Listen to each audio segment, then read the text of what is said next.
spring is here, a suppering is here. Life is skittles and life is beer. I think the loveliest time of the year is the spring. I do, don't you? Of course you do. But there's one thing that makes spring complete for me, and makes every Sunday a treat for me. All the world seems in tune on a spring afternoon when we're poisoning pigeons in the park. Every Sunday you'll see my sweetheart and me as we poison the pigeons in the park. When they see us coming, the birdies all try and hide, but they still go for peanuts when coated with cyanide. The sun's shining bright, everything seems all right when we're poisoning pigeons in the park. La la la la la la doo dee dee. We've gained notoriety and caused much anxiety in the Audubon Society with our games. They call it impiety and lack of propriety and quite a variety of unpleasant names. But it's not against any religion to want to dispose of a pigeon. So if Sunday you're free, why don't you come with me and we'll poison the pigeons in the park? And maybe we'll do in a squirrel or two while we're poisoning pigeons in the park. We'll murder them all amid laughter and merriment, except for the few we take home to experiment. My pulse will be quickening with each drop of strychnine we feed to a pigeon. It just takes a smidgen to poison a pigeon in the park.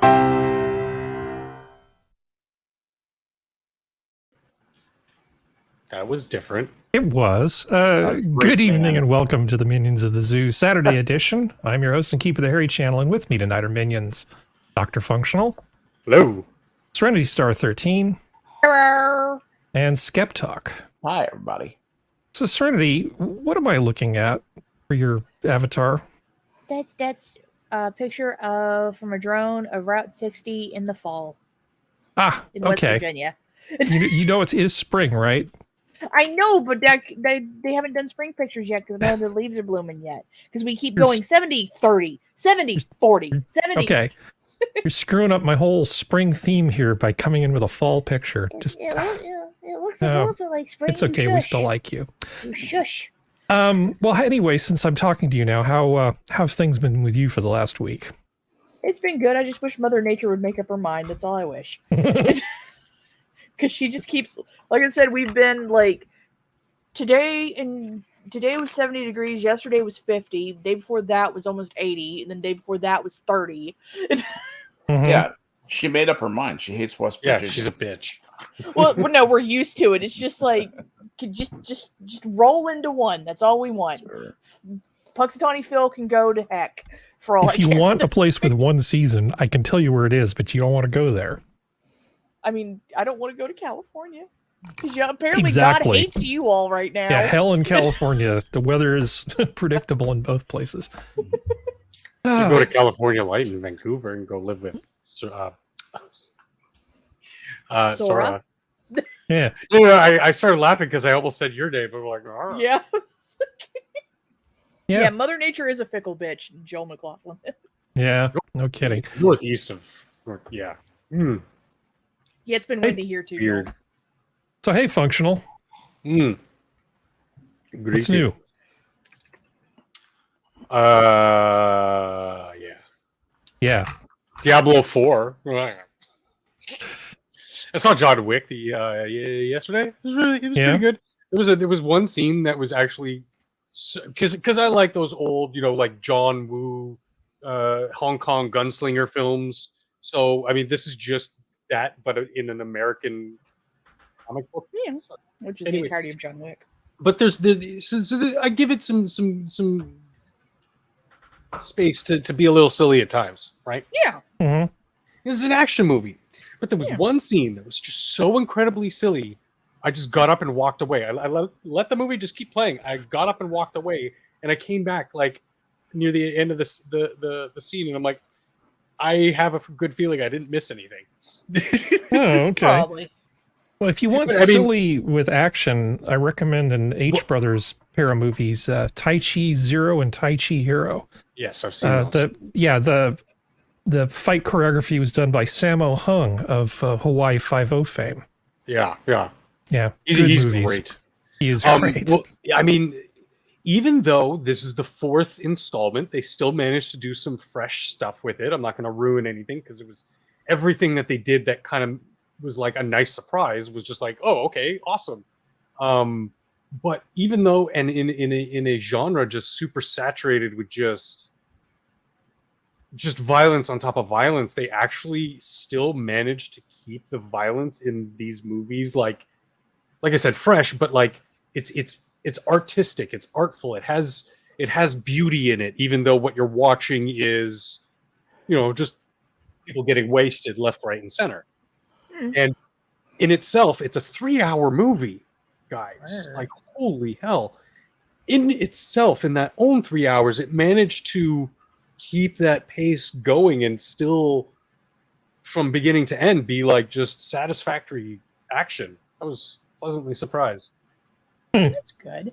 Well, might not be for everyone, but Well, I've only seen the first John Wick movie, and I've only seen it in bits and pieces. It's not that it's a bad movie. I just haven't had the urge.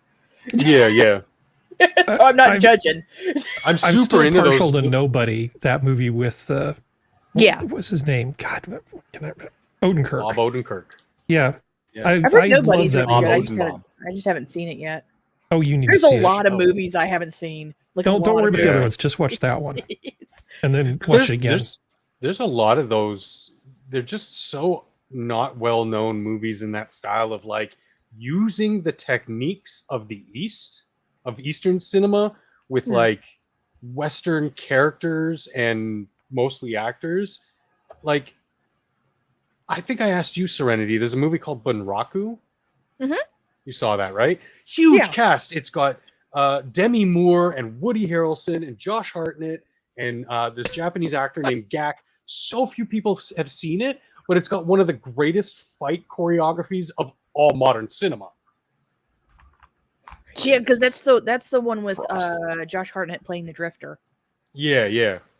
I did I went as him for Halloween a couple times. I love that movie. It's just, I don't want to get too far off into the weeds. That was Films kind of have to accept the fact, because there's been sorry, Harry, just to go off a slight tangent. They've gone too far into this whole we have to say a message, and there are certain movies that do have to say a message, but for the most part, they're there for entertainment and escapism. Like, don't lean into it. Like, if you want to make it kind of funny, lean into it to the comical sense, but just lean into the fact and like accept your own rules of your own universe and just go with it. Stop trying to impart new messages and impart new things, and just tell a good story. That's all you got to do. You'd be amazed how many people let you get away with some shit. That is the core of it. Just tell your story the best way that you can, and let the chips fall where they may. You don't need to build these huge cinematic universes or all this connectivity. If you like, I love The Mandalorian because it's very much in the old style Western. In that old style, of what made Star Wars, the original movies, really that great. That spaghetti Western style. It's using the lone wolf and cub story as opposed to Hidden Fortress, and that's why I love it. But that you can see where they have to do things. They just hammer things into the middle of the show at points, just to connect it to everything else that's been going on at Disney and Star Wars. And it's just like, you're ruining the good story. You have a good story, just leave it at that. So 3 hours though, but well worth it though. Other than that one scene, you enjoyed it. Yeah, that was, you know what? I think that's sort of like the I'll go to the lobby kind of like new modern technique of, let's not just actually cut into the movie and have a break, but let's have a really pointless scene that you're kind of rolling your eyes at, and you can go to the bathroom, get some popcorn, and get back into the theater, not miss anything. Oh, okay. They did the same thing in Infinity War too. Which I didn't see because I just reached the point where anything Marvel, I kind of don't care. I totally understand. I can totally understand. I'm over Marvel too. I did watch Spider-Man, the most recent No Way Spider-Man Home. movies, I think. That one with Doctor Strange was pretty poorly written. A lot of people not acting in character, though I digress. But you mentioned 3 hours. When you said a 3-hour thing, the first thing that popped into my mind was I should talk to Skepper over here and say a 3-hour tour. A lot can happen in 3 hours, right, Skep? Sit right back to your hero tale. The ship can run aground on the shore of this uncharted desert isle. I like Skepper as a nickname for you in this. Skepper, huh? Yeah. Skipper. I always Hi, call him Skep. Skipper because he's like a shipman. But anything new? Anything new from you? Oh, I haven't spoken to you since Tuesday. Yeah, not too much. I mean, we're swinging into farm behaviors here at Brenda Farms, and so we're shifting out of making quilts and handbags, which actually occasionally involves me sewing. I've enjoyed learning to use a sewing machine from someone who is a real master at it. My wife, she denies it, but she really is exceptional. She's got the 10,000 hours, and she can do anything with the sewing machine. Really, truly can. And just to get to learn that, so that's kind of been a weird but fun thing to do, and it's a break from shoving beads into the ground, and we actually mostly weeding. We have one of our grandkids came over and just did a superb job of weeded about half the garden for us. Otherwise, my mom got done this year. There's a lot of weeds. A lot of weeds here in California. Yes, a lot of weeds. There are weeds growing in places I didn't even think could support life. There's biodiversity in California like nowhere else. There's really is a lot of variety of plants. Well, it's just all the water that we've got. Things that normally wouldn't support abundant green foliage are doing it. You also have moving water, which moves things around. Yeah, it's going to be one hell of a year. You get stuff from other places. Well, shall we dive into it? Yeah, has anything been going on? Any news stories? Yeah, not so much stuff, things. Yeah, my country's not totally corrupt. I think this is one of the things I asked you to take a look at. Let me make big in this here. Oh, is this the money laundering thing? Well, alleged money laundering thing. It's not money laundering at all. It is not money laundering at all. So just to give, everybody's heard about the Stormy Daniels thing, but the grand juries are going after Trump for all sorts of things. Anything that they think they can make stick. Anything, no matter how ridiculous they're trying to go after him for. So in this particular story from The Guardian... the federal prosecutors are going after... for possible money laundering. Possible money laundering. Can you break this down in like 10 minutes or less? Not more than 10. The big chunks are Donald Trump wants to merge Trump Media, which owns the Truth Social piece, with a company that is called a blank check company called Digital World and DWAC. And it's kind of it's not shady, but they certainly operate in the, shall we say, legally fertile area of disguising the sources and destinations of large chunks of money, which also could be called, in some cases can be called money laundering. It's certainly, that is a technique that is used for money laundering. It's also a technique just used by people doing legitimate business who wish to remain anonymous. So that's the business that DWAC is in.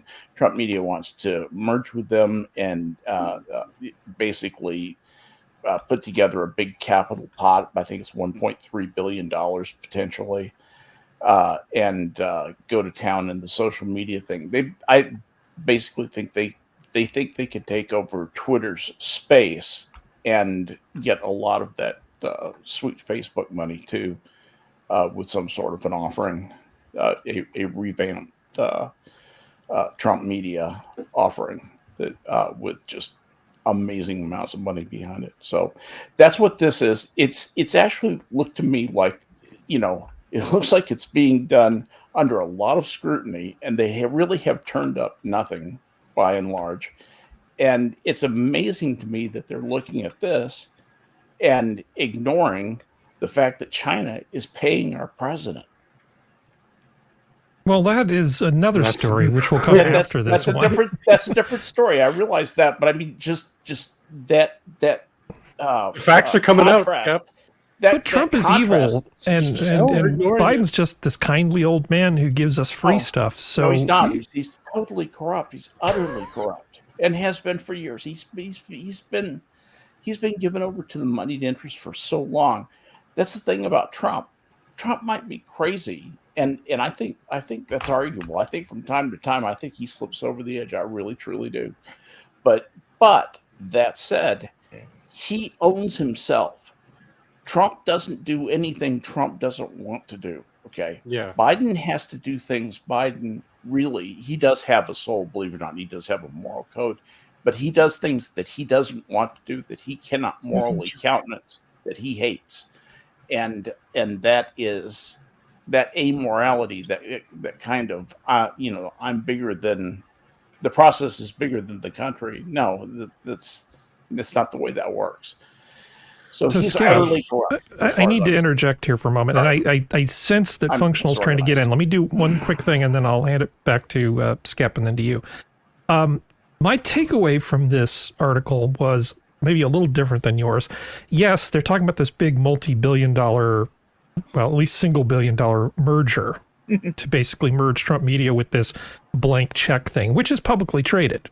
Right. So if they do this merger, they actually become publicly traded, which is a big boon for them, right, in terms of being able to raise more capital, because they will essentially just magically appear on an exchange without going through the traditional process.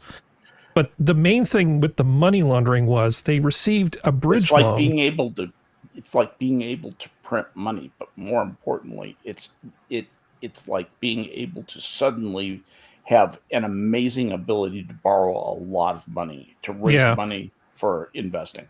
So in terms of this, while they were trying to put this, or while they're working on this deal, Trump Media was not really solvent. There wasn't a lot of money coming in. There was a lot of money going out. They needed some money, and they got what's called a bridge loan. Very, very, very common to get just a little bit of money while you're trying to put another deal, while you're trying to finish a deal. A bridge loan is extremely common. Absolutely. Now, because they've been trying to unperson Trump because, he's evil, blah, blah, blah, blah, blah. He got this bridge loan from a group that is a little shady.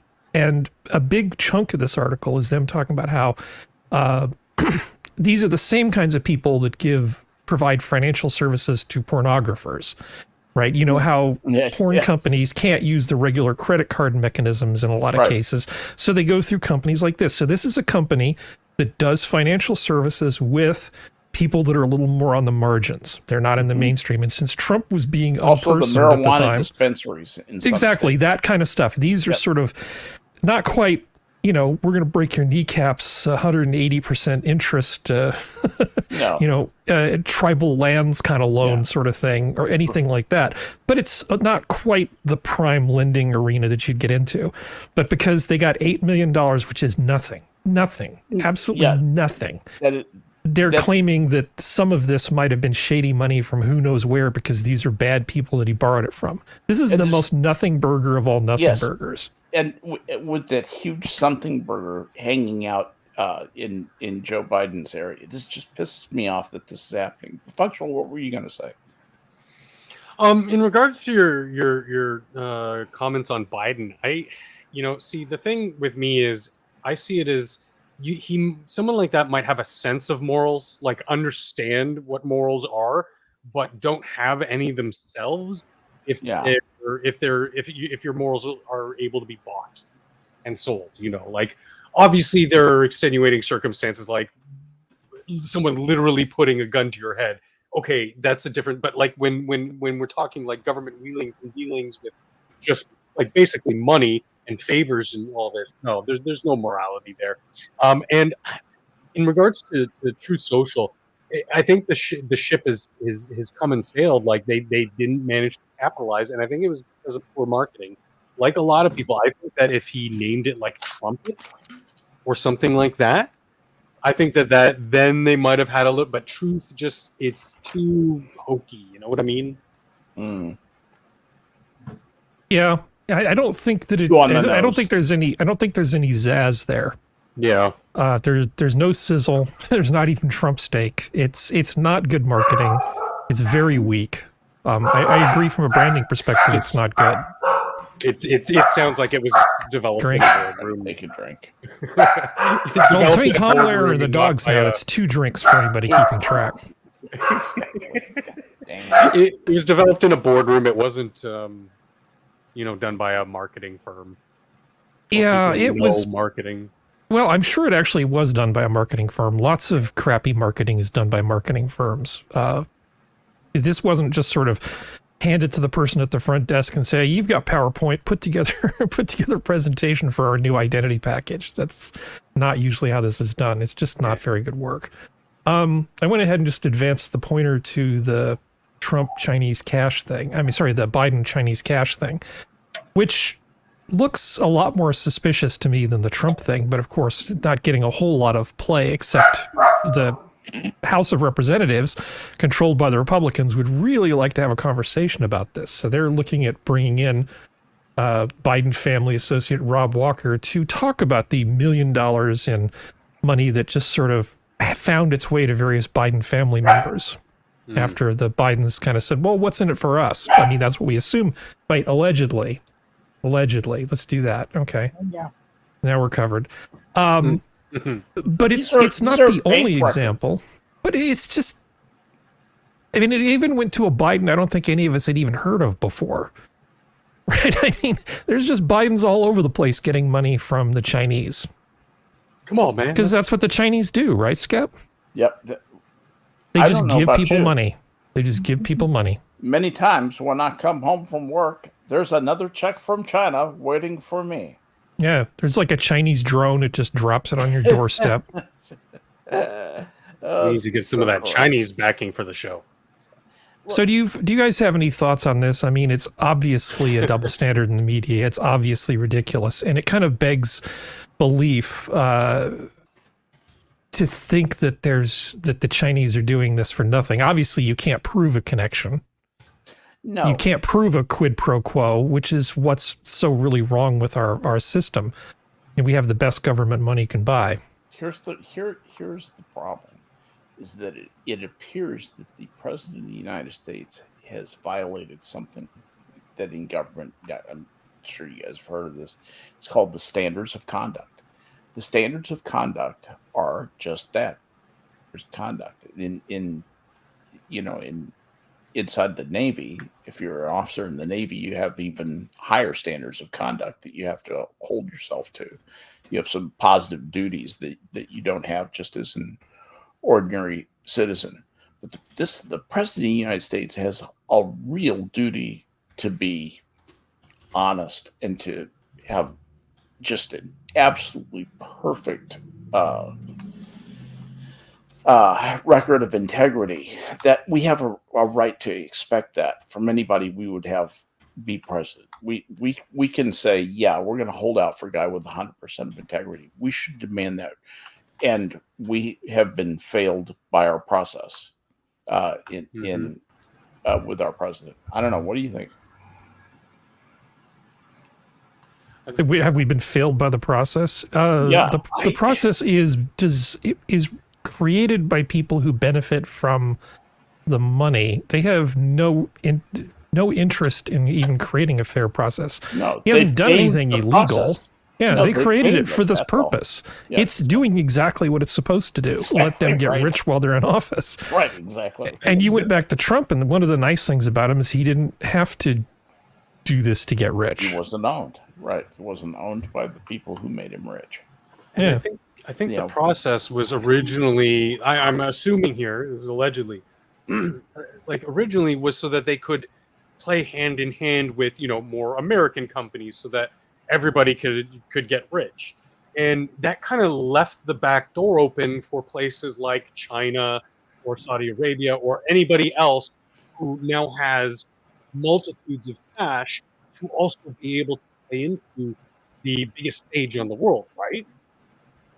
I don't know if that was like entirely intended, like that they foresaw. Oh well, one of your biggest enemies in China is going to be able to just weasel their way in by just throwing a whole bunch of cash around, which is kind of a new thing for China. They weren't ever like a destitute country, but like they've gotten really fat over the years. Does Tencent own TikTok? Yes. Okay. Yeah, I mean they own tons and tons of stuff. I just assumed they did all this time. And I was like, I don't actually know that. Owns TikTok, owns a game called Valorant, owns a game called League of Legends. They partially own Weibo, which is the Chinese. They have money in a bunch of movies, and you'll see. Yeah, You'll see a Tencent thing at the front. That's the reason why I refuse to watch the new Top Gun movie. Is Tencent backed the new Top Gun movie, and I'm not giving Tencent any of my money if I have any control over it. Oh, that's right. There was this controversy about some of the patches and on his jacket and things, right? Well, no, I don't even remember that. I just remember looking it up because I check almost every movie now when it comes out to see if they're backed by Tencent, and if they are, I don't touch them. Man, you're as bad with Tencent as I am with Procter and Gamble. I still haven't forgotten that Gillette razor thing, you bastards. Go ahead, Functional. Are you bringing up the TikTok thing tonight? I wasn't planning on it. But we just sort of landed there. Then.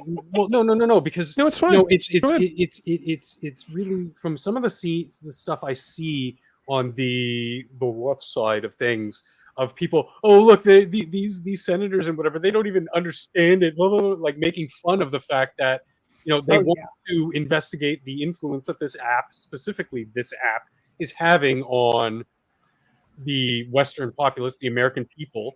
And yet, they keep their papers shut when it's like, oh, well, World of Warcraft Blizzard couldn't come to an agreement with the CCP. So the CCP said, well, okay, you can't operate in our country anymore. And yet here, it's kind of like, oh, well, we don't want them to operate here because of all the, demonstrable negative impact it's having on people, especially children in the U.S., and everybody's raising a massive stink, and it's just more of that, more layers on their hypocrisy cake. It's really funny too, because I've noticed, and I think it's bots. I really think it's bots, because every YouTuber I've watched talk about it, the bots are always talking, or there's comment sections always going, that stupid senator asked them about, does the app use Wi-Fi? It's like, yes, because in the fucking terms and service, it says that they pull all of the MAC addresses that your Wi-Fi uses. Mm-hmm.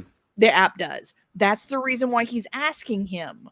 Yeah, they cut it out. It's like, I know you people are stupid, or these are bots trying to push the narrative, but it's like, my God, like, learn to read. It's definitely not. Well, okay, maybe there is okay, I believe that there's always an element to some degree or another with all these controversies with bots in the online space. It's mathematically impossible for it not to be. The scale of it is one thing or another, because I know for a fact, like, I have friends, my online friends, some gaming friends, whatever, who are buying this shit hook, line, and sinker. And I'm like, are you and some of these people actually do play Blizzard games. And again, they know what's up. They know that now that market is now completely cut off from, but they just kind of laugh about it and shrug their shoulders and go, oh, whatever, It boggles my mind that these people that I would normally think are, fairly intelligent human beings, just lap this shit up like water. And to kind of get off the topic fast so we can get back to normal stuff. But no, it was really funny because there was a TikToker who got pissed, and he was making a video about it, and someone replied and said, well, yeah, of course you're mad, because this will take away your money, because that's all you care about. Exactly. And they shut their comments off. And it's like, there's a lot of people who are calling a lot of the YouTubers out for saying, no, you morons, you don't fucking understand, because you're not listening to what's actually being said or read anything. Now, I understand Instagram has certain things, and so does YouTube and all this kind of stuff, but they're not even that invasive if you read their terms of service. Yeah. Like, and they even give Apple the ability, and I think Android too, I haven't owned an Android in forever, but to say, don't track me. TikTok, you don't get that option, because you can't. Oh, you're alluding to a huge can of worms, which we do not have time to get into. Yeah, and I don't think it's too far off to go into that stuff. Yeah, I mean, in terms of Android type stuff, for instance, anything that interacts with a Bluetooth low energy device, for reasons, unless you turn on geolocation and basically local network scanning, it won't let you find a low energy Bluetooth device, which renders a lot of those things kind of useless. And I'm just like, why do you need to know my exact position on planet Earth and everything that's around me for me to figure out what the tire pressure is on my motorcycle? But I wanted to say something to Skep, because Skep, you know a little something about old people, right? I know old people in technology. I find it interesting. People like to say, well, these politicians, because they're old, they don't necessarily understand the way this works. Well, two things. First of all, sometimes people like that in the government pretend to be dumb. Yep. Yeah. They do it on purpose to basically trick you into a corner. And the other thing is, when a lot of these guys, the less technical ones, heard about this, you know what the first thing they thought was, damn, I wish we'd done that first. Yeah. Right. That sounds great. You mean we can just have microphones that listen in on them and track everything? That sounds fantastic. Why in the hell did we do this? Why are the Chinese doing this and now we have to shut it down? And we might not get to do it ourselves. This is terrible. Because if it was an American company, it would have been shut the shit down like ASAP. Why? Because it's it's definitely a violation of privacy. These companies don't put that stuff in, because even if there's a squeaking of it, remember the whole thing with Apple FBI without warrantless seizure of information. Like, people jump on that shit and it gets shot down. Toot sweet, because it's easy to go after a company like Tencent or TikTok or whatever. That's hard. That's not impossible. They couldn't go after them in China. Yeah. Are any of you familiar with the EU data consumer data privacy rights and laws? Yeah. For a little bit. EU. Yeah. Yeah, I am not. The EU has a bunch of extremely strict ones. One of them, a lot of them have to find Google, I think, isn't it? Well, you have, like, for instance, the right to be forgotten in the EU. You can just tell a company, everything that you've got on me, you have to erase it. Yeah. And it also, where the data resides, like in terms of if you have data about consumers, the data has to reside on servers in the EU. This is a huge oversimplification, but there's a whole slate of extremely aggressive consumer protection and privacy rights that exist in the EU. And yet TikTok functions in the EU and is not running into a lot of problems. There is talk of EU banning TikTok too, which the thing is, I don't think a lot of TikTokers understand is that... Yeah, the EU always is talking about banning something, but I'm kind of surprised that the EU didn't kick up a fuss before the US did. Well, that's the thing is, like, I think they were both waiting for the other one to do it, because the thing is, if TikTok gets banned in the US or if TikTok gets banned in the EU, whoever does it first, the other one's going to follow. Actually, the European Parliament, European Commission, and the EU Council, 3 top EU bodies, have all imposed bans on TikTok on staff devices, citing cybersecurity concerns for themselves. They have banned it amongst themselves and the people who work for them. And that European Parliament's ban is going to took effect on March 20th. Well, the thing is like that's a lovely concept, but if it's true that their kid has a TikTok, their TikTok literally grabs all their MAC addresses, so it doesn't really matter if it is banned on governmental devices like that. And that's the issue, and that's my issue with a lot of these people who are talking about it. Is like, you literally have even people who claim to be literate in computers. It's like, that is the thing that stuck out to me, which is the reason why I literally won't let anybody I know who has TikTok connect to my Wi-Fi. I won't let them. But Norway has banned it on government devices, including phones, and the phones of the people working in the government. French government banned it also on Friday. Yep. And maybe Germany didn't do it first. Yeah, exactly. I will I will tell you exactly why it has. For those security reasons is one thing, but why there hasn't been a big of a stink in the EU as opposed to the UK, Canada, and the United States. Why? It's the content. The content that's being pushed is all the stuff you're seeing on the Fox Newses and everything. It's the Jeffrey Marshes. It's the grooming stuff. It's the bad stuff. In the EU, it's not as egregious. It's not as pushed, that stuff. And in fact, the complete opposite is true in China, that the content being pushed to users is educational stuff. It's not overly sexual content. It's not Jeffrey Marsh type stuff at all. In fact, I don't think that they could even find Jeffrey Marsh if they searched for it. They keep their shit locked down tight. Well, the issue with that as well is that China has an issue with a thing called lying flat, where a lot of people are just giving up and not even trying to live. So they're trying to manipulate their own populace into doing more stuff, but it's not working. Instead of quiet quitting on life. Yeah. Yeah. Well, yeah, Right. they're literally Yeah. starving themselves to death. Like there's people. Yeah, in China I'm who are not. starving I mean, there's But other the thing issues is- at play, but But I'm saying that's the issue, specifically. though, is the manipulation that is trying to occur isn't fully working in China, and it's not fully working here in the States because there's a lot of people, even like Gen Zers, who are now refusing to get TikTok.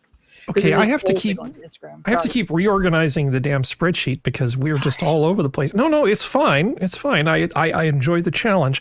Okay, so one of the things I didn't have a plan to talk about TikTok, but I actually was going to, as a palate cleanser, deal with something on TikTok, and it's European. So now I feel like we have to actually look at that. So as I'm rearranging things, I can't remember if I brought this guy up before. The weird English guy who is obsessed with trains. I love him. Yeah, did I bring this up before, Skep?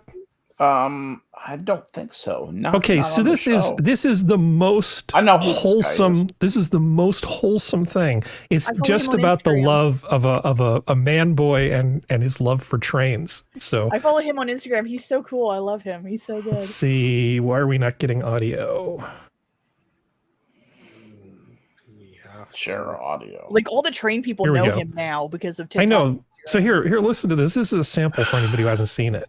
Who's a train driver, and one of the friendliest train drivers I know. We met up yesterday at He wears this Euston. weird to see you. camera for selfies. You know, like when you have a Doppler effect on where it goes. Yeah. If you wouldn't mind, I would absolutely love that.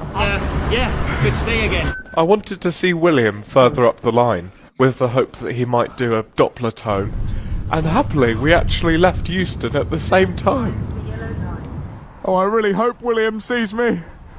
I'm gonna wave.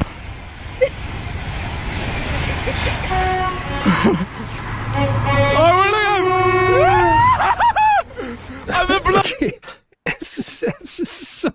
I love Watching this him so run much. to It's catch so trains when he's so in the wholesome. countryside is hilarious with that thing. Here's one the more sheer which joy- I handpicked just for fun. Joy in that. I know. love it. Just to see anybody enjoying something that wholesome, Yes. it kind of I makes me like it. happy. Thank you. Let's see, are we muted again? Oh yeah. Why Yes. don't we just mute everything automatically? Sing Lake Como today, hoping to see if Like any of the Como. local drivers will be able to give me some tones, or in Italian, tone. Yes! Thank you!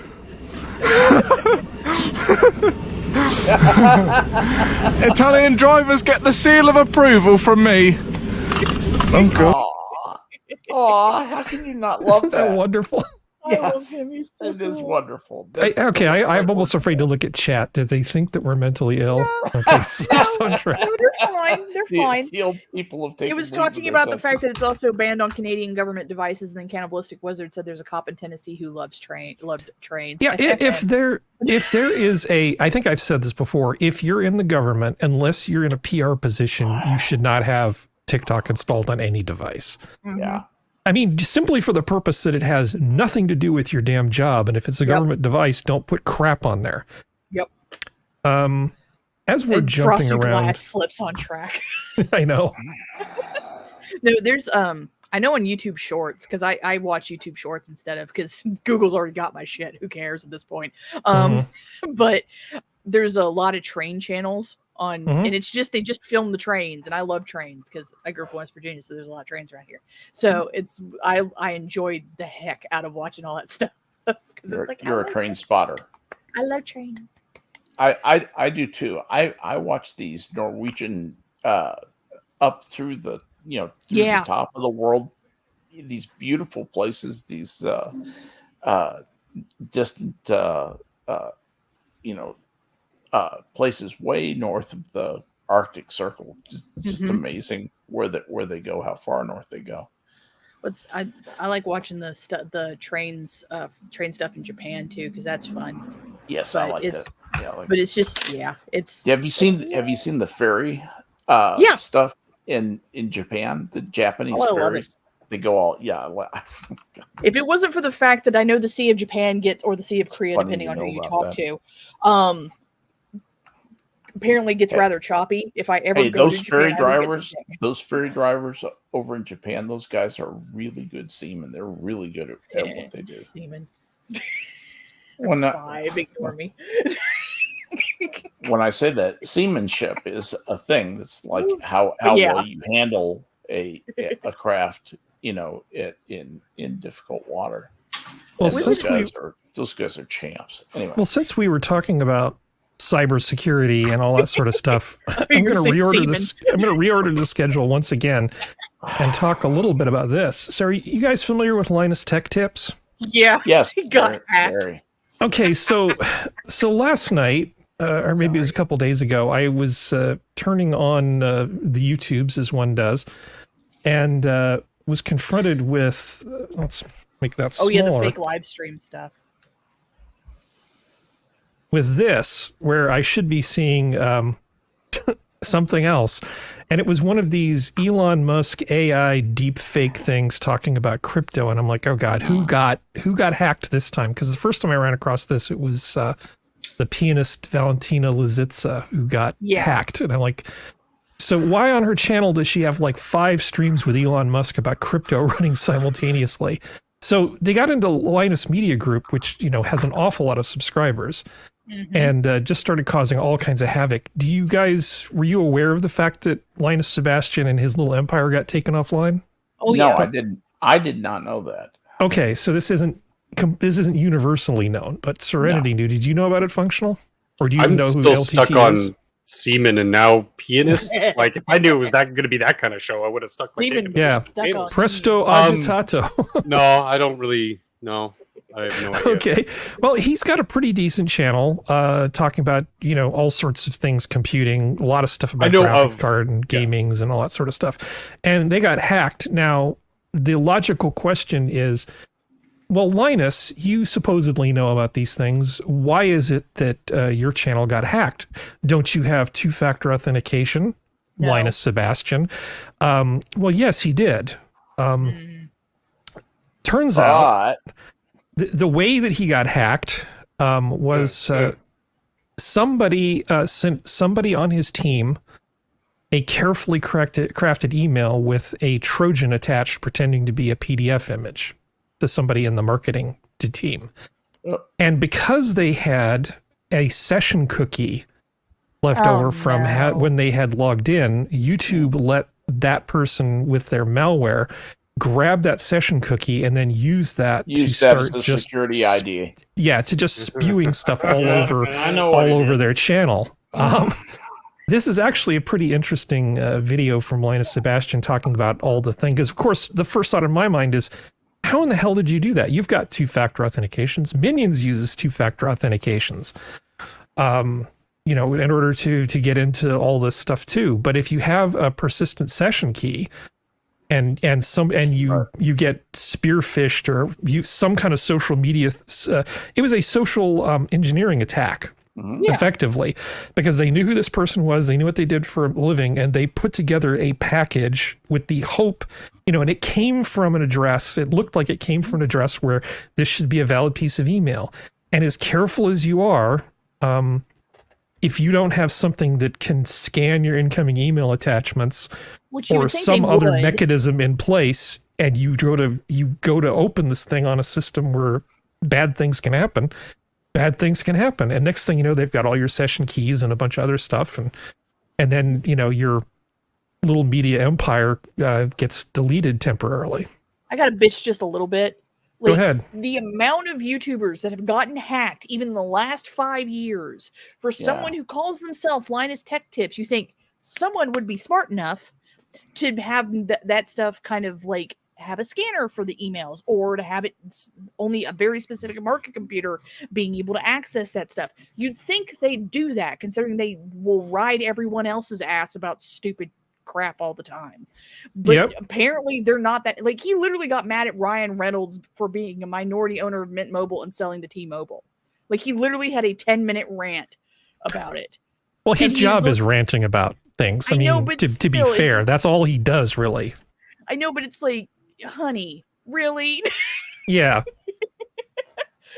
He talked about being upset. Like, there was another one where he was talking about, he's like, I didn't realize how bad things used to be in the early 2000s. We used to say the R word. And it's like, yeah, your point? But well, yeah, he did make some good points. I mean, he pointed out that, like, for instance, with his bank, right? If you get a session key with your bank, they will log it out. Or if you suddenly log in from a completely different location or different IP, either or both, they will make you re-authenticate. In this case, somebody grabbed that session ID, went to a completely different computer, God knows where in the world, and then just went to town putting out these AI things. Now, the deep fake AI Elon Musk, actually, there's a link on these things that would take you to a site where they would say, well, if you give us 1 Bitcoin, we'll give you 2 Bitcoin in return.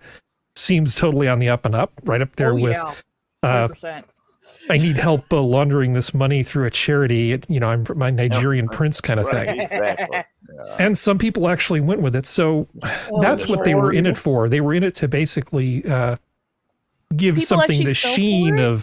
of being real, and then ripping people off. I've sent 4 of those administrative fees in. Well, Yeah. nothing from any of them. I'm waiting for another one to email me. He should have had NordVPN. Yeah. I'll solve all your problems. Yeah. These guys, they know so much about you. Even if you do manage to squirrel away your IP number, they know what machine it is. They know what the ratio of the cycles per second, the actual cycles per second of some processor on your NVIDIA circuitry is to the second decoder chip in the BIOS hardware. They keep all that kind of statistical data. They can identify your machine like a fingerprint. Without the IP number. The IP number is passé, frankly. Well, it depends on. I mean, obviously, the devil's in the details here. Yeah, you have to collect the data and index the data. Some of this data is available. I mean, some of it's trivial to keep people from accessing. On a browser-based thing, there's a lot of data you can get if you're doing anything that's browser-based. If you send somebody an email, just even rudimentary things about not loading remote media automatically makes a pretty huge difference. All of that stuff really just, anytime you bring in something from outside, you need to sandbox it and test it and do all the right things. But this isn't a symposium on Harry teaches security. I have taught those things, but I mean, I put together some stuff. I shouldn't say which certification. I've put together training courses for people, no joke, on how not to get taken in by stuff like this. And so far, nobody who's taken one of my classes has screwed up. That's good. Yeah, so far. Knocking on wood frantically here. Yeah, I mean, but it could happen to anybody. And the thing that happened with Linus Tech Tips was, I think, a pretty sophisticated social engineering attack. Because if you're in the business of talking to people and taking money from them, what are you going to do? You can't just stop talking to prospective clients. Right. You can, but at the same time, it's like, at least do a scan on the email. Yeah. Oh, I just realized there's a strawberry with a supposedly naked Linus Sebastian on this image. That was he was joking that he woke up in the morning and was confronted with his channel being gone. All right, so enough jocularity. Let me see, where the hell are we supposed to be in this show now that I've rearranged it a bunch of times? No more humor. Back to hell. Let's see. Hey, Functional, you want to talk about that thing? That Chinese diplomat thing? You said you just wanted a couple minutes to rant, right? Oh. He dropped. Now he's back. Yeah, did you want to talk about that thing? Sure. This guy, right? Liberal MP Han Dong secretly advised Chinese diplomat in 2021 to delay freeing two Michaels. Sources. Is this the one? Oh, just ruin everything for me. I'm just reading the damn. Give it all away. Not for free. No, go. Just Han Dong. It's all about the Han Dong. Yeah, just like to give a quick sort of update. I've been bringing up some stuff about Kanakistan and some of the dirty shiz that's been going on up here, and the latest in the scandal, as sort of I know a few weeks ago, I mentioned that. Parliament was just getting back into session and is going to be a big ticket item for the opposition and blah, blah, blah, blah. And they brought it up. And what was Trudeau's response? He'll handpick the investigation team to see if he's corrupt, first of all. But putting a lot more of the focus on the people who blew the whistle to begin with. The whistleblowers who are actually doing good work, putting them and their families at risk because of this, but to basically let people know. If you want to bring up the article that you had before, isn't this the article? I don't know. You have YouTube up. Oh, sorry. I blame you guys. Yeah. So people might have heard rumblings about we call the two Michaels, two men named Michael Korvig and Michael Spavor. They were conducting business in China, and they got picked up and arrested because of the whole Huawei thing, where because we're allies with the United States, we're going to extradite a Chinese national who was here doing business, blah, blah, blah, blah, blah, blah, blah, blah. But basically what happened was it came to light that this piece of shit here, Han Dong, was acting as an intermediary for the CCP to members of his party and to a couple of conservatives to basically kind of like hedge their bets, and influence the election. And basically things that he told his peers in government in the Liberal Party was like to China and everything, told the CCP, don't prosecute, but also don't give back these two Canadian citizens because it'll make the conservatives look good. So literally playing with two men's lives just to increase their political favor in the next election. And the evidence is coming to light. Once this was broken by Global News, who is pretty left as far as our country goes. The only thing we have as far as being state media is the CBC, but Global News is pretty hefty left. And they've been breaking this stuff and covering it. So it shows a good sort of indication for our country versus your country, in which even mostly traditional left-wing sources will still cover big ticket items of this importance to their audiences, unlike MSNBC, which will not show you the same kind of give and take, let's say, in the media sphere down there. So this broke on the 22nd, March 22nd, so just the other day, right? On the 23rd, the next day, Han Dong recuses himself of being in the Liberal cabinet, and however, he's keeping his seat and sitting as an independent. it's kind of funny because the riding that he is in charge of is basically a little slice of property northeast of where we live, of Toronto, called a place called Markham, which is a lot of property owned and operated, owned by CCP Investments. Just another nugget, another breadcrumb. Like, it's not like we don't have the entire picture glaring us in the face. Well, okay, so everything old is new again. I might as well segue to this, which I sent a note. Did I send a note to you about this, Skep? Not a note to me about this. I think to everybody about this. Probably. Yeah. I'm sorry. Sorry if I missed this. Well, history lesson time. A Texas politician who was on Reagan's campaign team has come out with the miraculous claim, which is nothing new. People have been saying this for a long time, that people from Reagan's campaign team went to Iran and essentially convinced the Iranian government not to release the American hostages in order to make Jimmy Carter look bad and get Reagan elected. That's preposterous. Absolutely preposterous. Yeah, this has been floating around for a long time. I find it interesting in this article, if you go all the way to the bottom, that that they say, well, he's not saying that Reagan actually knew about it.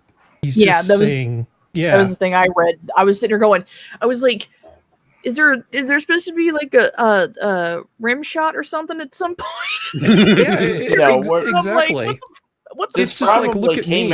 This probably came out of someone telling the story of somebody saying, hey, it'd be good for us if they could hold on to those hostages, till after the election.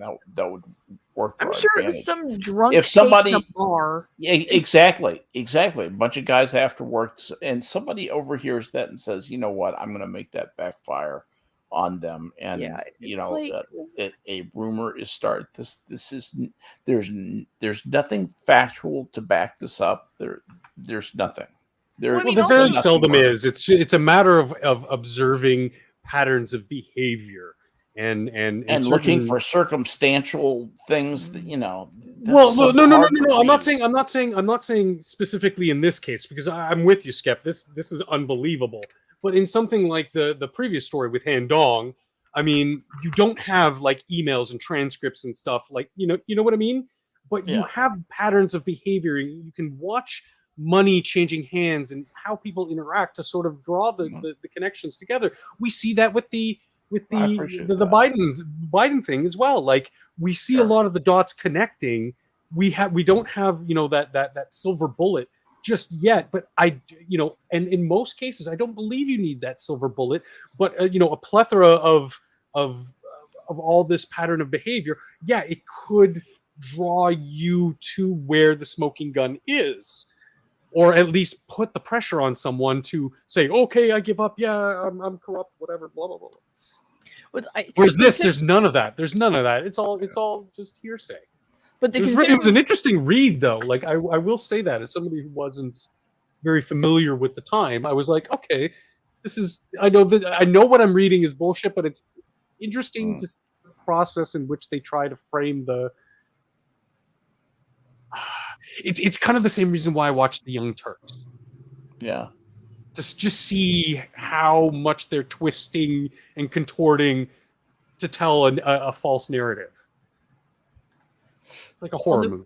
Considering the pattern that we have seen occur several times, kind of makes me wonder if someone who is accusing, if on their side they have done the same thing or tried to. Because if the pattern holds, whatever they like to accuse one side of doing, they like to do. So they couldn't even put a pattern together with the Russia narrative.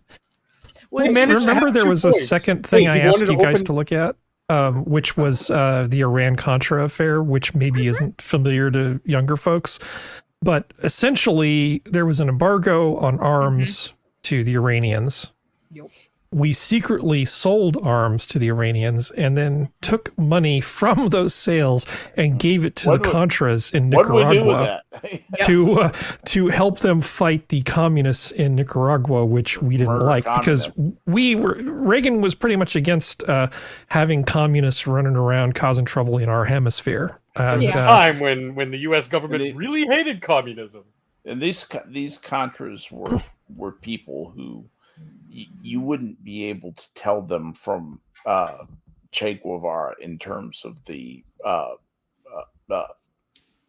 methods that they used, the ruthlessness with which they pursued their cause to take over the government of Nicaragua. Yeah, they were bad dudes. They were bad dudes. Yeah, and this guy, I mean, this was in a lot of ways the scandal of all scandals in my book. It had everything you could possibly want. You know, there was drugs, Iranians, drugs, intrigue, money going around. Oliver North was there, you know, this all-American boy, and he had this super hot secretary. So everybody was talking about how hot. Was it Fawn Hall was his secretary? Fawn Hall. Yeah, Fawn Hall. Fawn Hall. Anyway, it had everything you could hope for in a political scandal. It was pretty exciting. No Fen though. And on the one hand, this disclosure is a nothing burger again, right? They're talking about this supposed bombshell about Reagan, where he didn't even say Reagan knew about it. Yeah. And I don't believe for a minute that Ronald Reagan would have left 52 Americans there for political reasons. I don't see it. Not for an instant. Not for an instant. There's just nothing to this. He would have fired anybody who even suggested this. He would have said, "Get out of my sight. You'll never work in government again. You're gone." Yeah, seriously. He would have absolutely gone off on anybody who suggested something like this. Almost like he kept to his morals. Yeah, almost like. But he did have some people around him, like, you know, Hap Weinberger and some of the. I mean, he had good guys like Schultz, not Charles Schultz. Why am I getting it wrong? George Schultz. Thank you. Yeah. George Schultz, stand-up guy, fantastic guy, best kind of guy you would want to have working for you if you're president. And then he had guys like Hap Weinberger. You know, I mean, the idea that somebody in Reagan's circle could have done something, okay, maybe, but there's no way in hell Reagan would have put up with this. However, the fact that we're later doing like secret deals with the Iranians and then funneling money to the Sandinistas is the only thing that in my mind gives this any kind of credibility at all. You know, because we had those kind of back channels. Yeah. But that's a different thing. It is a different problem, but it shows that Reagan was more than capable of having these back channels with the Iranians and working deals. But Americans being held hostage, you were absolutely hit it right on the nose. He would not have tolerated that for an instant. Not for one instant. Yeah, and I'm not trying to canonize the guy. I mean, I have a lot of respect for Reagan, but I'm not trying to beatify him or anything like some people do. He was not right about every single thing. That whole Iran-Contra thing was dirty. It was really dirty, and the idea that he knew absolutely nothing about it, you can't pin anything on him, but come on. Yeah. But I don't believe this for a second. But this is what we're doing because I think this is part of an ongoing campaign to just establish a moral high ground for not Republicans. This is just more of this sort of Lincoln Party, you know, Lincoln Project kind of stuff. They're thinking, oh, well, while we're at it, why don't we just throw a little mud at Ronald Reagan, the one that they all think back to and look up to, the one that they always tout as being the good example. Why don't we just throw a little mud at Ronald Reagan while we're busy rewriting the past? And I think that's all this is. Yeah. I think you're right. Definitely. But it made kind of a big splash. Anyway. Let's see. So Richard Dawkins annoyed some people. How dare he? By essentially espousing biological essentialism when it comes to humans having two sexes. He's not a biologist. How would he know about what sex anything is? Yeah. He could probably even tell you what a woman is. I mean, he is actually a biologist. Yeah, it's not like he has a degree in biology. It's not like he didn't, put together the idea of, what is it, the selfish gene? The selfish gene was his bestseller, yeah. Yeah, he's. I mean, he's like a pretty heavyweight guy. I think he knows his way around genetics well enough to know what an X and Y chromosome is. Yep, you're not wrong. He absolutely understands. Well, he's gotten in trouble. He's gotten in trouble before. But I imagine you could hear the reeing all the way back to the colonies. Declares two sexes as a matter of science. That's all there is to it. I'm glad to solve it for you. Good day. I completely disagree with you, gentlemen. I mean, he has never been declared the science. He is not the Fauci. The science. Yeah, Fauci is the science, so I would defer to him. Yes, we must defer to the Fauci. Now, we all know people who are trans. I mean, I can absolutely accept that there are people whose biological nature and the wiring of their brain are at odds with each other, and that the best course of action for these people as adults is to live their life in a different way, and that's totally fine. Exactly. I can handle that just fine. What I can't handle are these people with these ephemeral genders on a spectrum claiming that that there's 1,000 different ones, and it's like that is not the way the way that reproduction works, the way sexual reproduction works.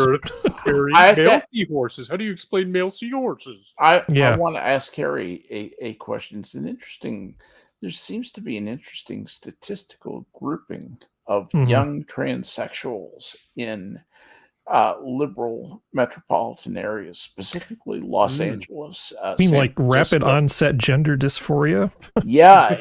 Or even just peer groups of young women, suddenly 3 out of 4 of them will suddenly decide. There's a very high incidence of mothers named Karen in each of these cases, and the children, they're trying to get them to trans earlier and earlier. I think they're trying to trans 3 and 4 year olds, but there's some groundbreaking work that may get them trans in the womb. Yeah, that would be the time to do it. That would be yeah. And mothers like Deborah, but you can call me Debbie because I'm hip and I'm with it.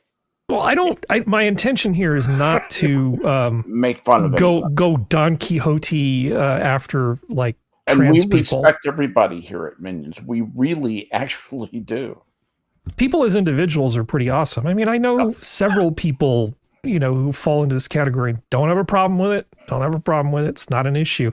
Again, we're talking about the difference between, personal choice of adults and teenagers going on Tumblr and just making up some sort of weird reality and then reading at us by their parents. Yeah, and Dawkins just reached the point where even though he's been in trouble in the past, he couldn't you can't, when you confront him with something like this, that's a simple yes or no kind of question, he's not going to just toe the line if you're too ridiculous. Dawkins isn't immovable. He's uncancelable. There are some people who are. Oh, they very nearly canceled him, Skep. I don't agree. Yeah. Oh, he doesn't care. When I say uncancelable, I mean judgment proof in the way that a dog is judgment proof against a court. He doesn't own any property. Yeah, he doesn't, and he's married to a Time Lord too, which also counts in his favor. My point is, Dawkins doesn't care. He doesn't. They can't take anything that he cares about anymore. He's old. He's done all the things that he's going to do, and now he's just casting his opinions out there. He doesn't really care what they think about his opinions. I think that's great. Yeah, it's his giant brain and his super hot wife. Everything's great. Yep. He's got nothing to worry about. But then again, at the same time, in the same week, I guess Anna Kasparian declared she was a woman. Said something vaguely turfy. I can't remember who it was who was commenting on this, basically said, it seems like every 6 to 12 months she says something sounding remotely sane just to get people to pay attention to her again. Nope.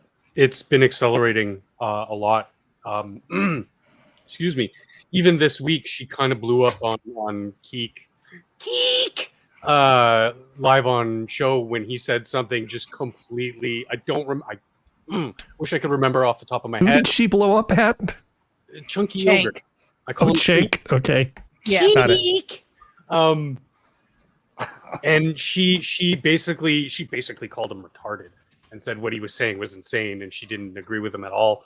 But she has been putting the foot down more and more frequently over the last year and a half.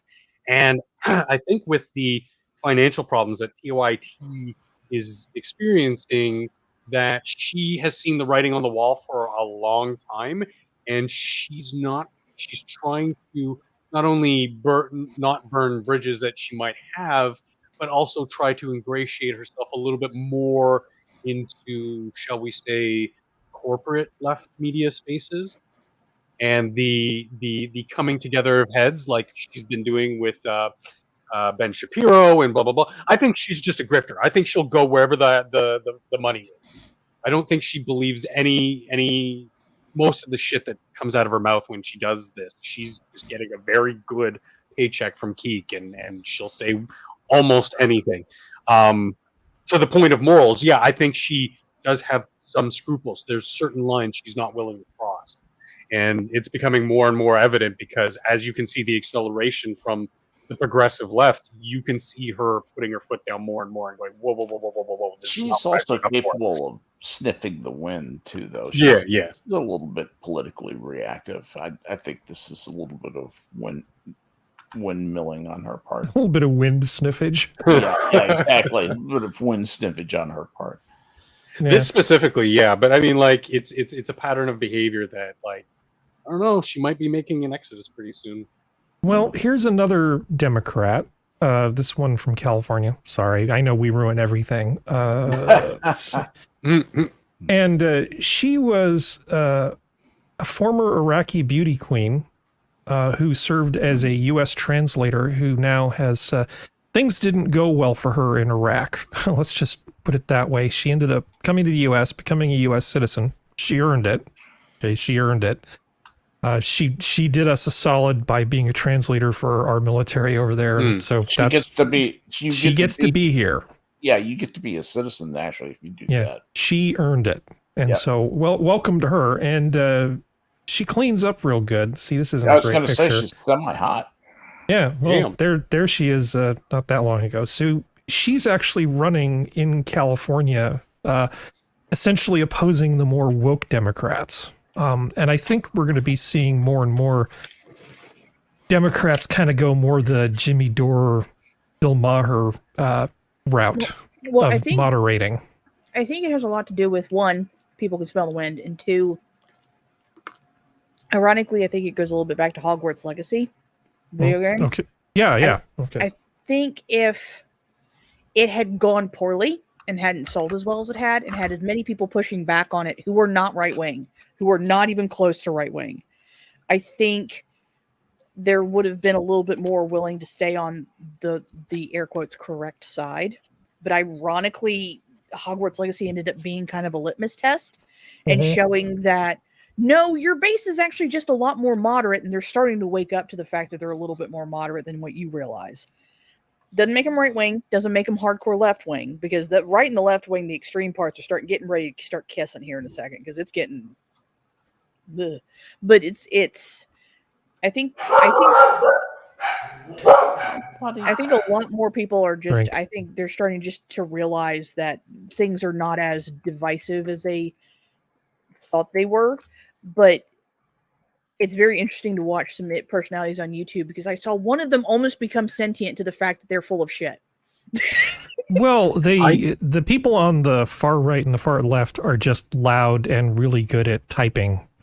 Well, you I know the Tumblr type people. I think the Hogwarts Legacy thing, to rephrase what you said, if I got it correctly, what they demonstrated was they don't have the kind of power that they claim they do as a group. correct. And so catering to them politically may not be a good long-term strategy. So not yet, not until most of Gen X is dead. yeah, I don't It's think morbid as fuck, but it's like that's the truth of it. Hold on one quick second. I just want to point out that her policies are very much the things that she's touting are very much centrist, almost traditional Democrat. You know, jobs, economy, that kind of thing, education, crime. she's really leaning in heavily to the crime thing. So I'm a filthy in dirty centrist, any so other I'm all state, for it. she could easily be a moderate Republican, but in California, running as a Republican is kind of a silly idea. Go functional. Sure.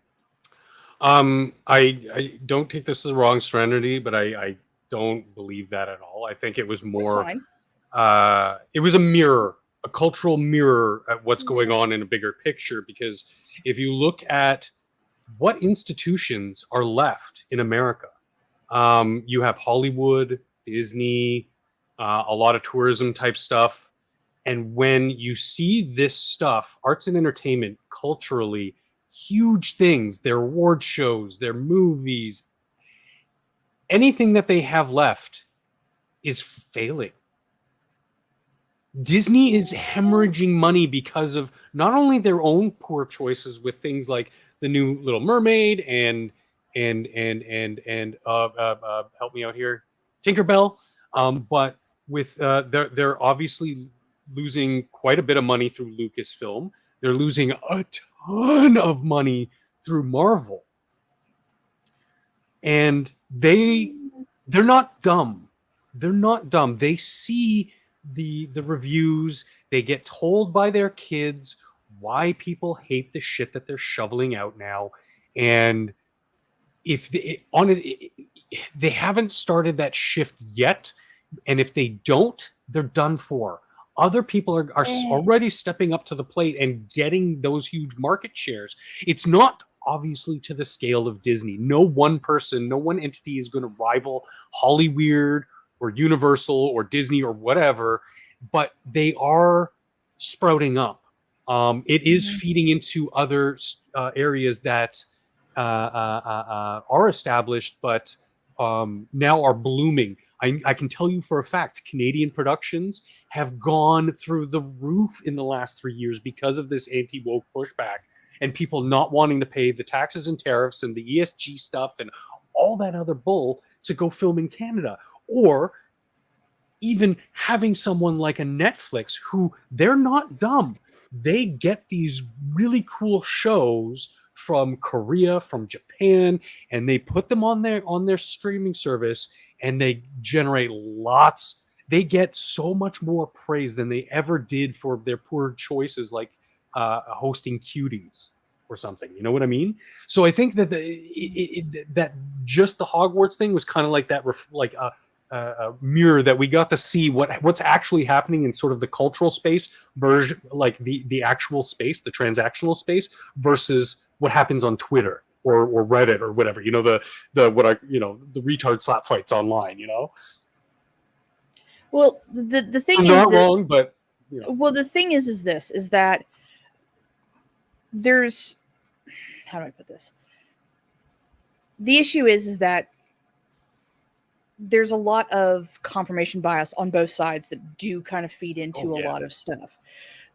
Disney's kind of sort of hemorrhaging money, but not really, not considering how well Avatar 2 did, and not considering how well No Way Home did, and Black Panther did. Yeah, not all of them did well, but Disney's not relying on Marvel to do all the movies well. Their streaming revenues have tanked. A lot of the movies. Their streaming revenues tanked because they lost cricket. That's the reason why it tanked. But the thing is, when you look at a movie like Ant-Man 1, which I think they made for something like $50 million, it grossed $500 million or whatever the first week or whatever. Now, when you look at Ant-Man 3 or Quantumania or whatever the hell it is, it cost them $450 million to make, and it only grossed about 550 in, you know. So it's not so much that they're, you know, actually in the red, but the profits, which is something that a huge mega corporation like that says, holy shit, how did our stream go from like a mile wide to this tiny little narrow urethra, Hank Hill? You know, like, we're not losing money, but we're not making. The budget for the third Ant-Man was $200 million. They made almost $500 million. They made their money back. Right. But the exact number, but the difference is huge, and that's what I mean when I say they're hemorrhaging money. Because honestly, I'm laughing at something in chat. Sorry, that wasn't you. That was laughing at something in chat. Go ahead. Do you know what Disney's?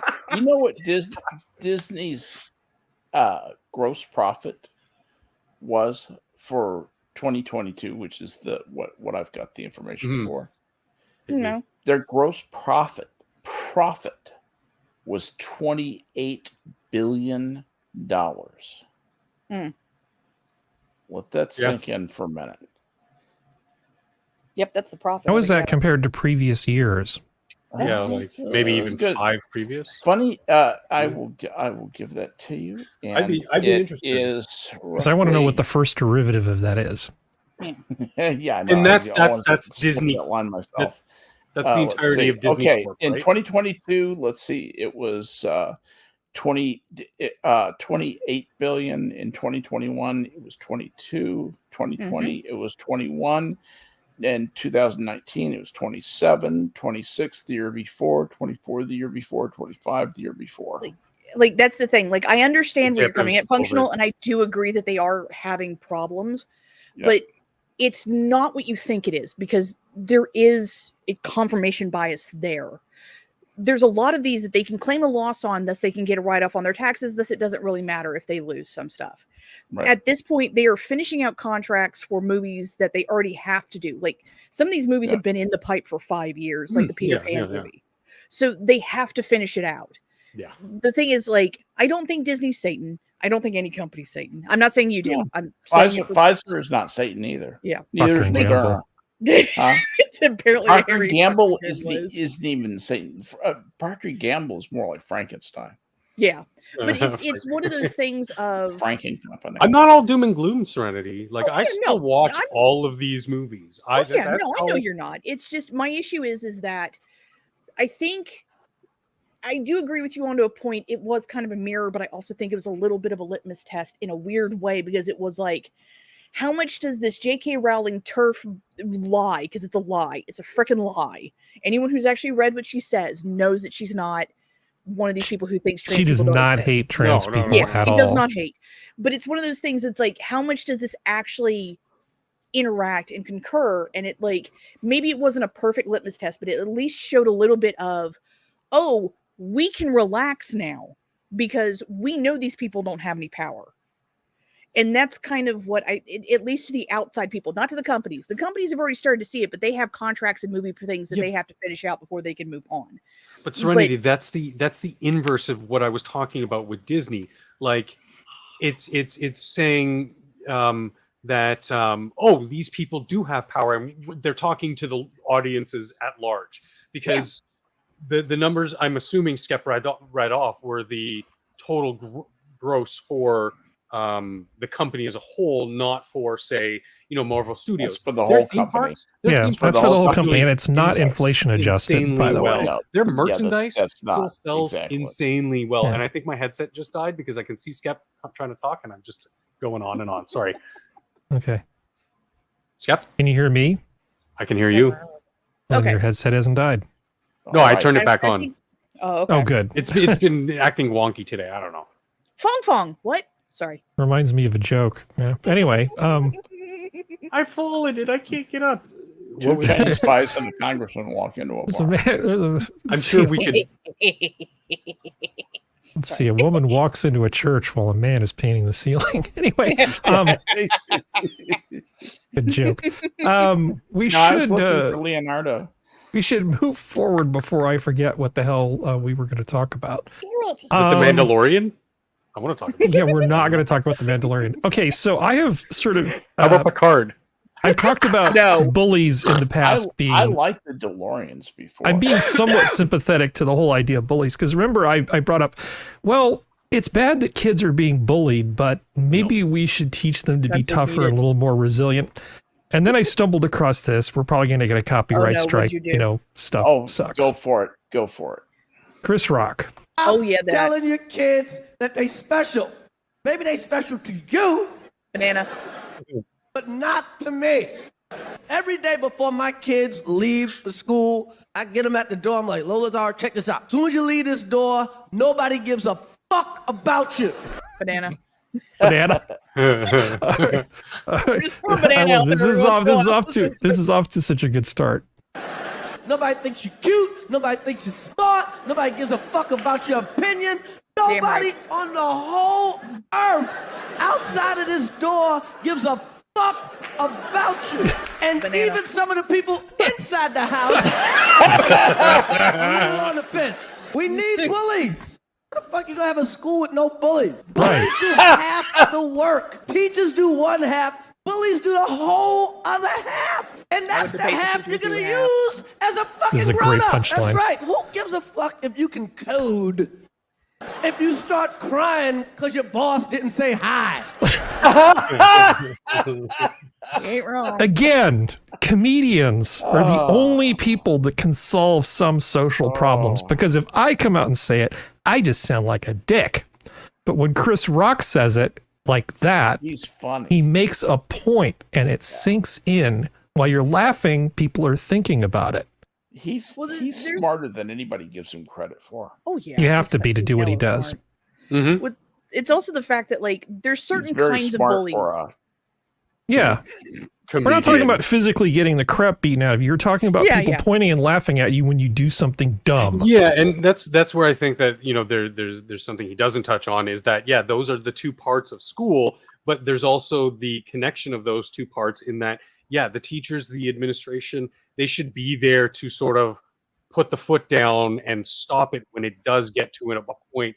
As the adult, you understand where the point is, from a little harmless ribbing to locking kids in lockers or beating them up, or enacting real physical harm on one another. Well, that's assault, and you handle it as assault. The problem is no. I'm saying creating an expectation for the kids that they're going to go to school and it's going to be completely devoid of bullying and nothing bad will ever happen. Nobody will ever say anything mean, or nobody will ever look at them funny.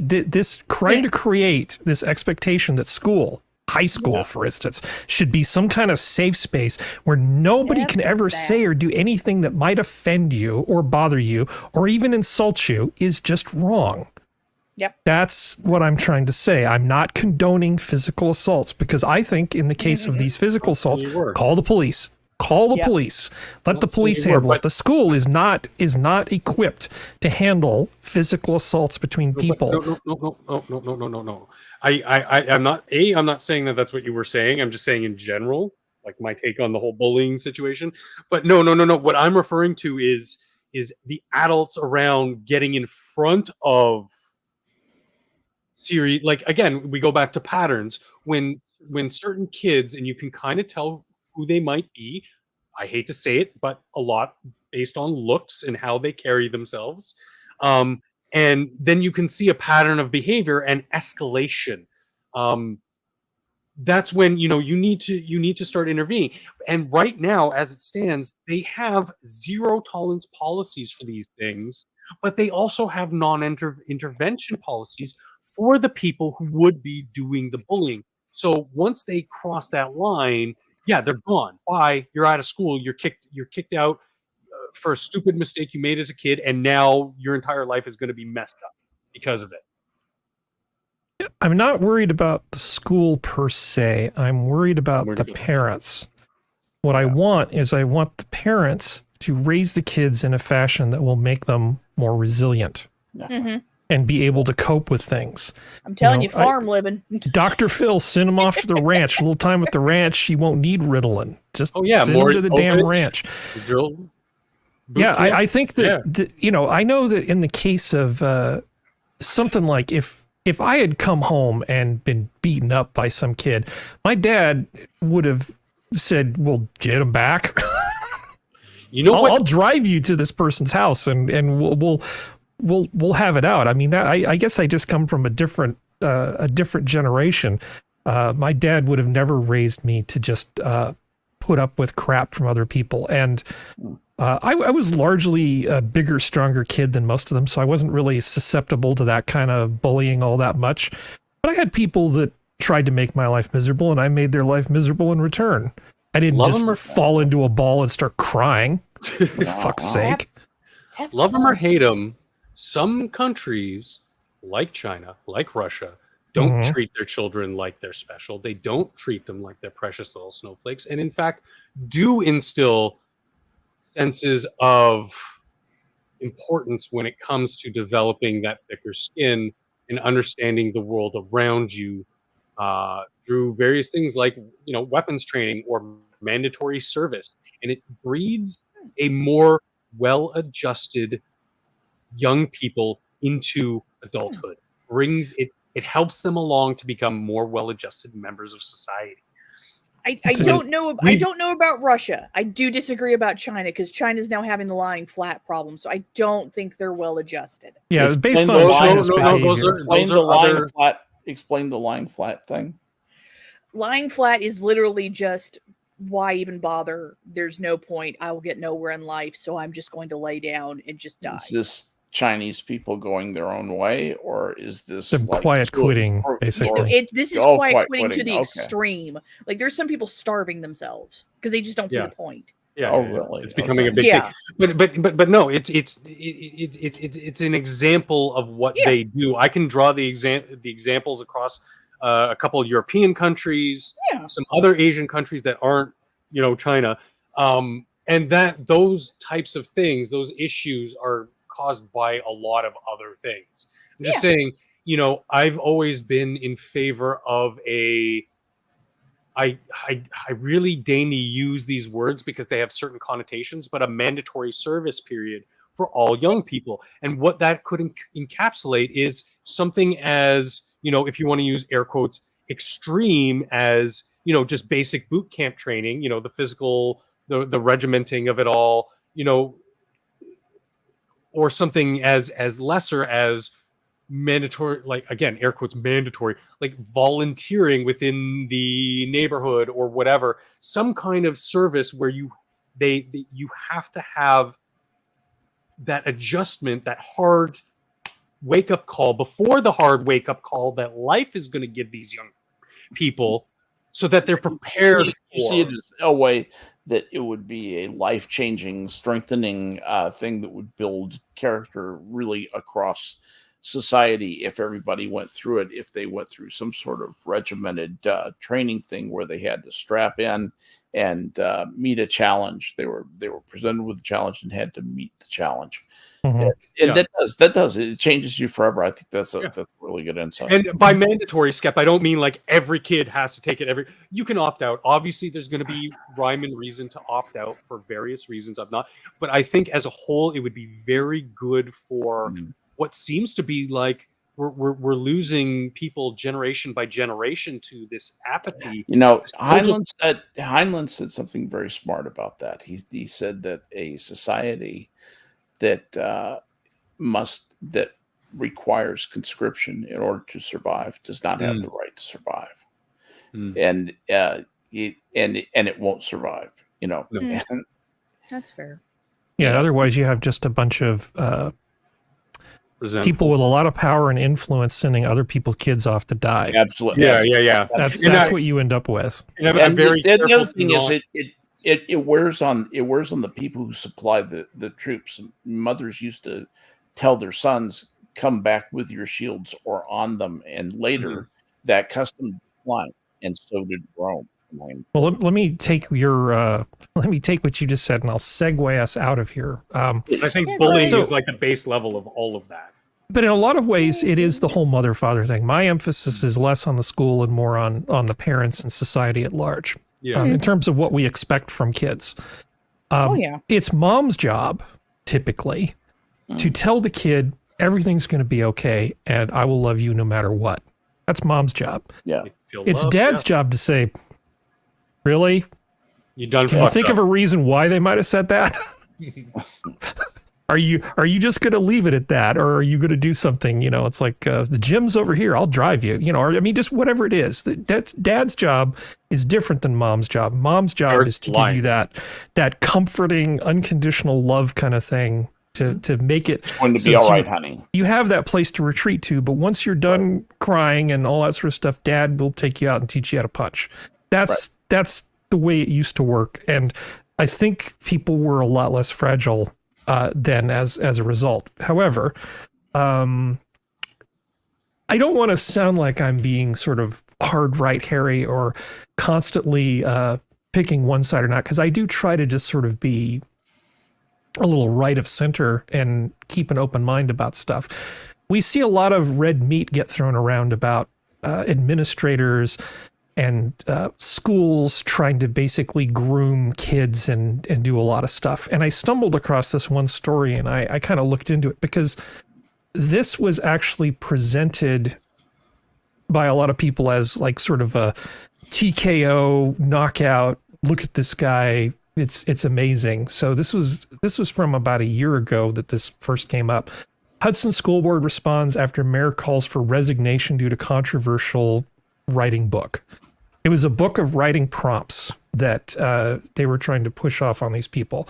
642 things to write about. And so the mayor shows up at the school board meeting and says, you guys need to all step down. You're going to be prosecuted for essentially peddling child pornography to these kids. Yeah, because I think I've heard about this book. Now, I dug a little bit deeper rather than just looking at the YouTube short and going, yeah, good for that guy. You know, it's like we've talked in the past about books that I definitely think are not appropriate for young school kids, right? That thing with that horrible book we talked about. And so when I've talked to liberals about this stuff, they say, well, they're banning books. Well, did you look at the books that were banned? Did you actually, do you know anything about whether it was appropriate for the kids or not? No. There are definitely questions in this book, writing prompts that would not be appropriate for small kids. There is actually a version of this book that is for young kids. Yeah, they made one that was specifically for younger kids because they do that with most writing prompt books. They do that. So looking at a review of this, I went through a series of reviews to try to get a sense of this sort of stuff. And, you know, this reviewer points out quite bluntly, this is not a book for kids. Now, in the case of the school district, they were talking about seniors in high school. Oh, they're fine. Okay. I think that even though some of these things were a little bit provocative, it really didn't rise to the point of asking them, you know, of being some sort of attack, some pornographic attack on seniors in high school. Well, I mean, also seniors in high school, depending on the high school, they've already seen like some of their friends get pregnant at this point. Like, meh. Like, meh. Yeah, I mean, there is stuff there about, you know, like a story, like a sexy story or something that you wouldn't want your mom to see. You know, that kind of thing. If there is one family member that you could kill, which one would it be? I mean, I don't think it's really appropriate, but I don't think it's a go in there, pound your fists on the pulpit and tell people that they're peddling child pornography. Well, I don't think it's a good choice, but I don't think it's pornography. Yeah, it's not pornography. It's one of those things where it's kind of like the sexy story thing. Most of the girls, because I'm going to say girls, have already read their mother's book porn. So that's not a problem. So they're not going to be that, oh, wilting flower.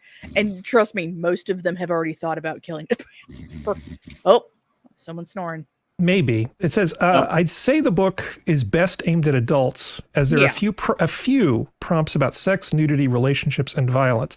None are particularly graphic, but I'd recommend checking the content over before you give the book to your kids, teenagers, or anybody particularly sensitive. I think that we do ourselves politically, you know, those of us who are right of center, a real disservice when we go off all moral majority like on every damn thing without actually like looking into it. Because when this guy does something like this, and I can with 5 minutes of research find out that he was just way massively overreacting, it just gives ammunition to these people. Why should I have to listen to Ron DeSantis because he's just banning books? Yeah, sounds like he's no better than the rest of them.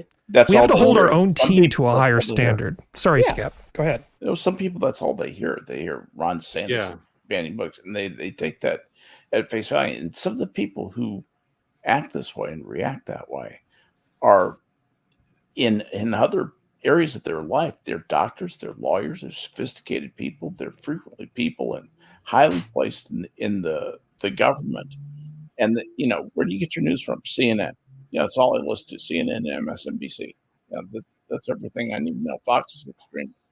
And and for something to be true, all it has to do is come out of the mouth of a CNN anchor. That's a huge problem. It's a much bigger problem than I was giving it credit for. I thought people were more discerning than than they've turned out to be. That's been demonstrated, at least as far as I'm concerned, time and time again.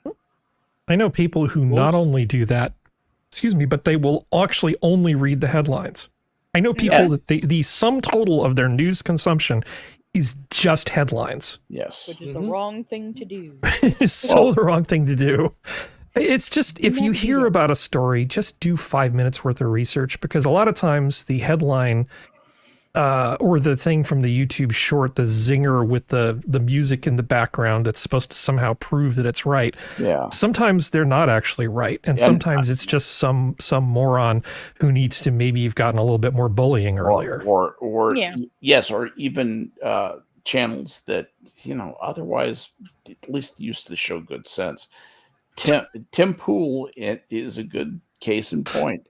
His stuff has gotten clickbaity and weird, and he's just, it's like he's gone off the deep end. Is anybody else feeling that about old Tim? Or the minute he's been crying Civil War for like the last 4 years. What the fuck is that about? Ratings. Yeah. But it's a slogan for him. I mean, he practically could sell beanies that just say Civil War across the top.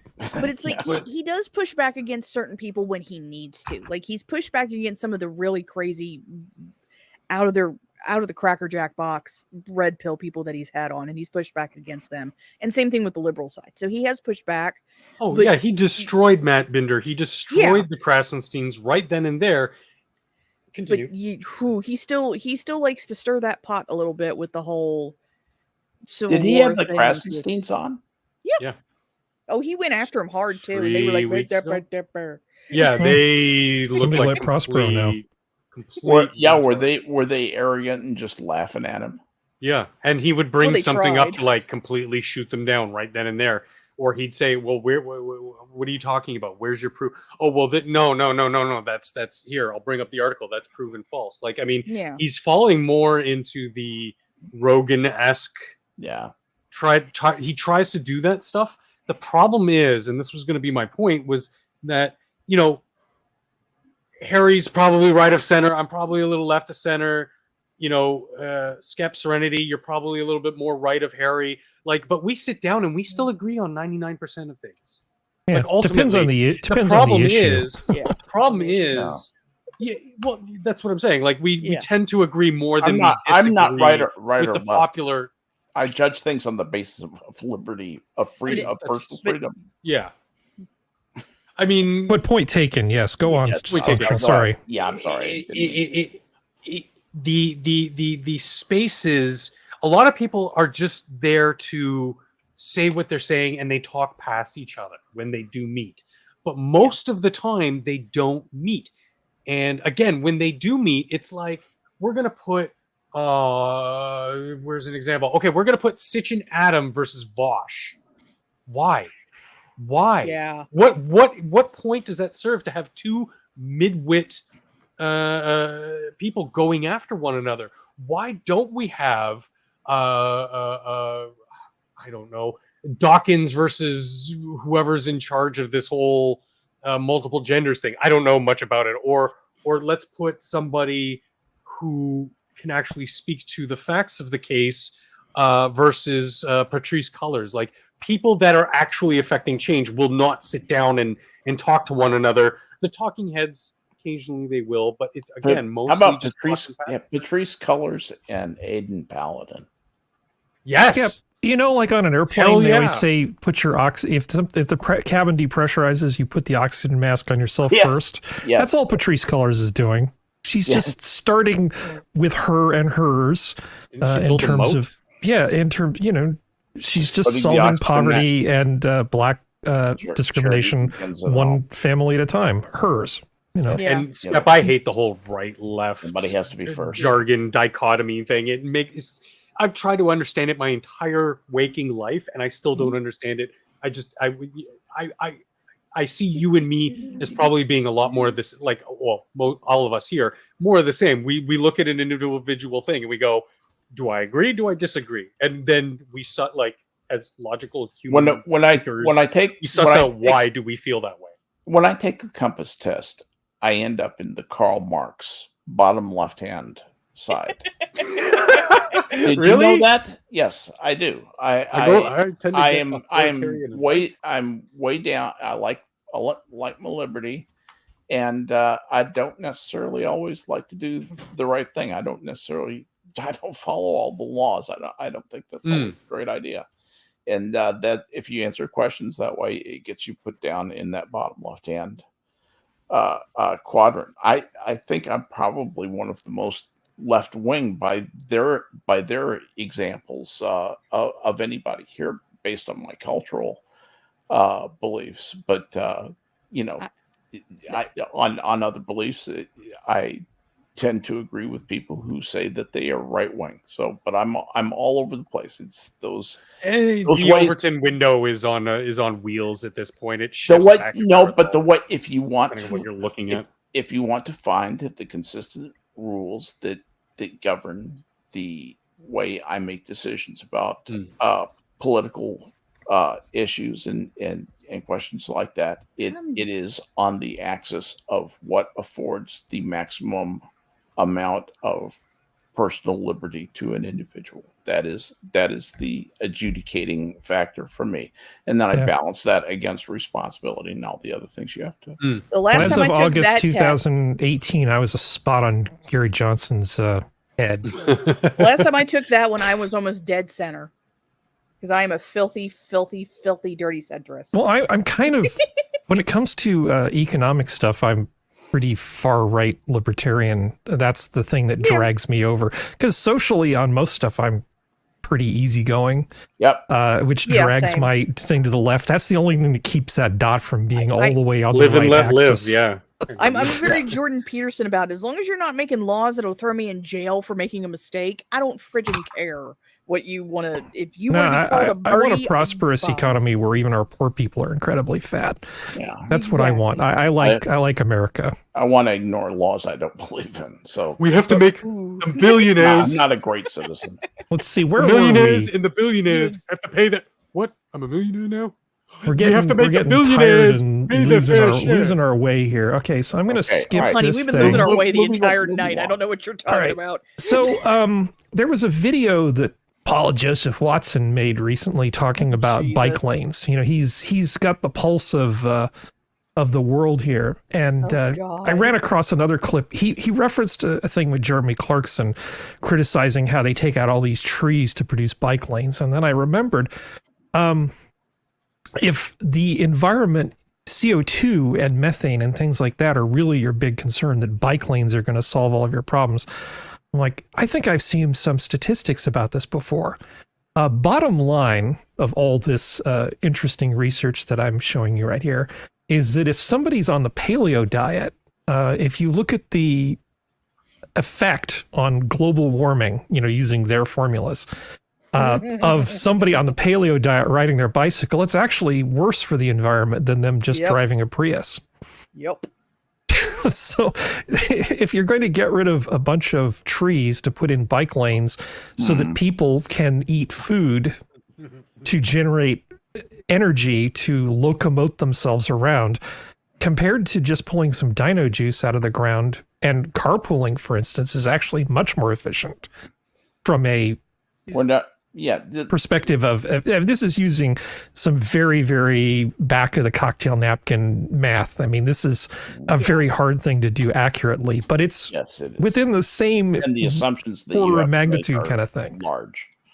I should just put this link in the chat. This is actually kind of an interesting one if people want to look at it. So what you're saying is their own science works against them. Well, I'm saying is that they're so nearsighted when they think about ways to fix the environment that they don't actually think about things fully. Yeah. They don't think about the implications. Science, their own math, their own equations. They when they're completely sussed out, like it works against them. It's like the whole 15-minute city that you see a lot of pushing going for now. It's like trying to get people to understand who live in cities that some of us don't want to live in effing cities and would like a car is the hardest thing. Here's some actual numbers. People don't want to. So if you basically look at how long a greenhouse gas is, like methane's in the atmosphere, you can you can come up with an equivalence between CO2 and other gases. And they talk about this, CO2e, so this is grams of CO2 equivalent per passenger kilometer, right? So if you've got somebody on a bike who's a vegan, that's actually the smallest impact. Which I'm actually shocked about, considering how much vegans have to have their food Yeah, exactly. more. So I'm like, that's all in here. Now, biking, the average U.S. diet, it's about 65 grams per kilometer, passenger kilometer. A Prius with 2 people in it works out to 75, and they can even carry stuff, and they don't arrive at work smelling like bicycle seat and ass. But if you're on the paleo diet, all of the cow farts and everything, it ends up being 135. Yeah. But the typical U.S. passenger car is more like 300. Now, that's just one calculation, right? That's just one aspect of it. What about the land use? Now, tearing out all those trees and all of the stuff that we have to do to raise all of this vegan food that people need, compared to the amount of energy we get per, square meter in oil drilling, it's like no contest for the planet. I would want to see how they came up with those. You can, because I gave you the link. Well, I mean, how they came up with the algorithm for how many trees have to come out of the ground to produce the arable land and all that stuff. Well, it's all in this link. There's all sorts of information here that you can look through. What about me? I'm a level 5 vegan. I don't need anything All that right, casts discussion a shadow. and conclusion is... The conclusion is that things like this are not entirely so simple. And a lot of things that people do supposedly in the name of the environment are half cocked and half thought out. Like putting a bunch of John Kerry to Davos. Putting a bunch of ethanol, for instance, in American gasoline supplies does a really good job of funneling money at farmers who need the income, but it doesn't actually do anything in terms of helping global warming, because the amount of energy it takes and the transport and all the other things that go into it, it's actually better for the environment just to burn dino juice. Yes. Yeah. We really screwed up our corn industry. Biofuels. Yeah, biofuels. I'm not against biofuels when they make sense, but you're not solving the problem. No. Yeah. Make it make sense. No, our problem, as we've discussed on this show in previous editions, is not energy. We get plenty of energy. It's the storage of energy. We've got to have the right kind of battery that keeps enough energy, dispenses it efficiently, and is easily and conveniently recharged and lasts for a while. As soon as you start to hit some of those parameters, make some real performance gains, and we're making them now. That'll happen. They'll happen in the next 30 years, I think. And you will see the end of the internal combustion engine for passenger vehicles, I think, by and large, except as a novelty thing. They're a pain in the ass in a lot of ways, but I need a palate cleanser. Please. I can't remember if I've we're shown getting near this the to end. you. You're gonna need it. I don't think I've shown this to you before, but just in case. Is it food? This is from WTF Portland. What the fuck? I'm not really sure what I'm looking at here. This is meth. This is painting meth. the sidewalk because that's what somebody does. Yeah, this is meth. This is nothing to see here. Just got my pants falling down while I paint the sidewalk because that's just making everything look nice. Stay out of my paint. I'm not crazy. I'm not crazy. Portland. I totally need to know not if they're crazy. leaving the house, so we're gonna paint the floor. Oh my God. Portland is amazing. Yeah. I think. Is this one of those odd couple things where that's like the neutral zone and him and his roommate had a cracked out falling out? And now he's just drawing a line down the center of the property. West side of the house. Me. Yeah. And he's a crackhead, so you can't get the line. Because it goes right up the pathway through the center hallway, so there's an equal division. The neutral zone is the neutral zone, the demilitarized zone. You come into my space, man, I'm gonna shank you. Stay out of my crack. Yeah. Well, what about this guy? My meth. The demilitarized zone. The worst named place on Earth is the Get it, demilitarized zone in North Korea. Way to get So it, buddy. you know, there's been a bunch of rain in the UK as well, and some of the cliffs along the ocean have collapsed, including the one at what's that stupid series with David Tennant, that Broadchurch. Those cliffs collapsed quite catastrophically in a few spots. I mean, they're still there. They're just a little further inland than they were before. So in this one particular case, this guy had a house or a little shack, like a little summer thing, out on the beach, and it was going to be destroyed by the ocean. And then this happened. He moved that bitch. So ex-soldier drags entire house across road to stop it from falling off a cliff. Get it, baby. It's like, oh, you're going to condemn my house? No, screw you. I'm just going to put my house on rollers and just move the whole damn thing away from the edge of the cliff. What a nice guy. Yeah, what a nice guy. It's like military service. Well, it was going to fall into the ocean. I know, but still, it's like no crick crack sounds, not good sounds. Yeah, former soldier whose home was teetering on the edge of a crumbling cliff has saved her from demolition by dragging the whole building 10 feet back from the abyss. He was 3 feet away from a 50-foot drop. This is what the situation was before he started saying, "No, screw you! I'm not going to let it happen." Do you think his military service may have played a role in his self-reliance and fortitude in this case, Skep? Yes, exactly. Well, I can identify with that wholeheartedly. Well, also, if he worked in the motor pool part or any of that kind of stuff, that absolutely probably had a thing to do with it. Well, he certainly wasn't in the engineering corps. Maybe he should just start crying and hoping that the government will come save him. Why do you say he wouldn't be in CB? Why wouldn't he be in the civil engineering corps? Well, who said that? I said that because they didn't they didn't account for the weight of the house on the part of the part of the floor that got torn out, or the structural integrity of the thing to pull it out by just that. And you're saying he would have done a better job. Yeah, he might have put tried to tough tilt it up. room.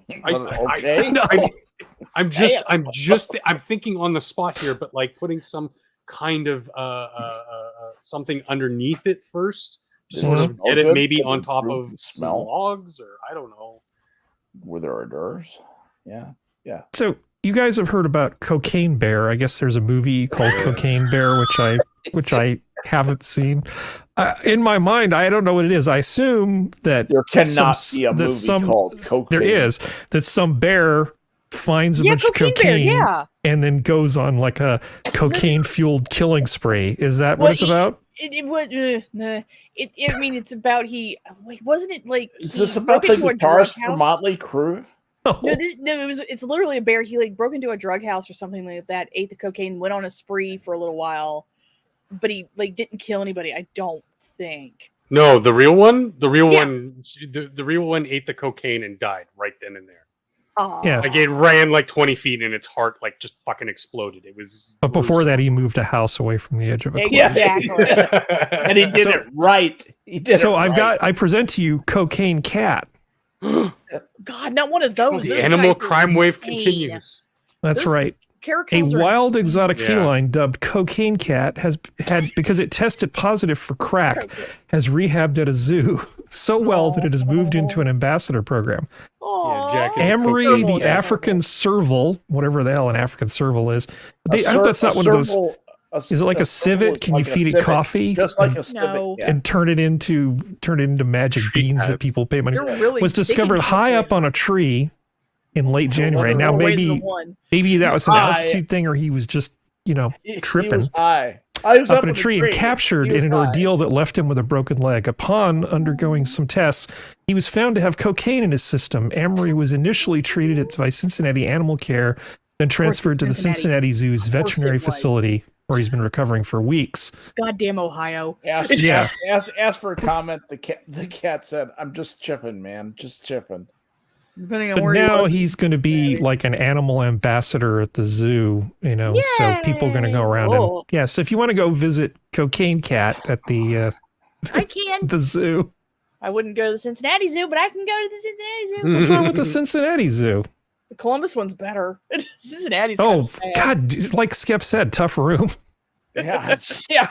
I'm from this area. I can be a bitch about this That's- stuff. I'm from this area. Thank you. You're gonna make Cocaine Cat sad if you don't go visit him. I'm just saying. He's adorable. Look at that little face. He can Oh, chew my face that's off. right. He's You're cute. part of West Virginia is the part that's there. Honey, we got How about that? kangaroos in this state. Yeah, West Virginia is to Cincinnati as the New York strip steak on the small end is to the top sirloin. There you go. Yeah, exactly. And I'm not kidding. We have kangaroos in this state. We have Oh, I'm wild sure you do. kangaroos. And they're Well, you probably have all kangaroos. test positive for cocaine. They have kangaroo meat in Ohio and Yep. in West Virginia. Yep. Kangaroo meat's We also delicious. have emu and osprey. Has anybody tasted penguin and is it good or does it just No. taste like chicken? I don't think it. I think it's. If I remember reading somewhere, I think it's supposedly he's too fatty. The eagle tastes like chicken. Yeah, that's the one, and that's the one that the immigrant It tastes like chicken to me. got Mhm. caught killing because you're they in were the hungry. Matrix. Everything tastes Yeah. like chicken. Now the African woodpeckers don't. They taste more like squab. I thought they tasted more like squirrel, but okay, Yeah. I'll go with that. Yeah. But They're good in stews. If Eh. if you can get enough of Most them, things are in I like, stew. I like to kill a whole bunch of them at once. Well, we've actually managed to go for the full 2 hours, and I'm tired. I think everybody's kind of tired at this point. although Cannibalistic Wizard does add a little bit when he said when boiled, penguin eggs are clear whites and a yellow yolk. Oh, good. So there you go. There's a little tidbit from Cannibalistic Wizard for everybody. One thing I did. The yolk. One thing I did want to mention, Harry, that's pretty cool, sciencey stuff, and I'd be remiss if I didn't let my fellow regional member Costin know that the Northern Lights, the Aurora Borealis, is visible in our neck of the woods. Yeah, I almost the added weekend. that.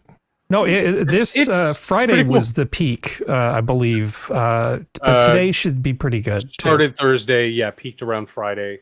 I checked it out and I don't know why I didn't tell anybody because it's pretty cool. Checked it out on Friday. It's it's fucking awesome. Like that. It reminds me of like why I still live in the area I do. Like I probably want to get out of the city, but I still love this part of the country, this part of the continent.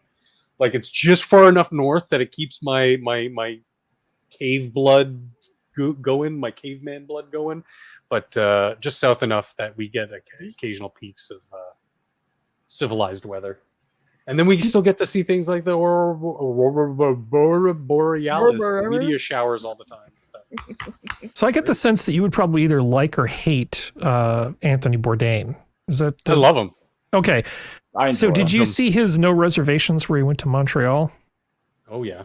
Oh yeah, God, that was a great thing. Him going to the sugar shack with actually the whole ice fishing thing, where the gourmet chefs were ice fishing with him, and they were just sitting there eating foie gras while they're The ice thing fishing. is, between Ontario and Quebec, they are so much the same. It's just one is culturally French and the other is culturally English and Scottish.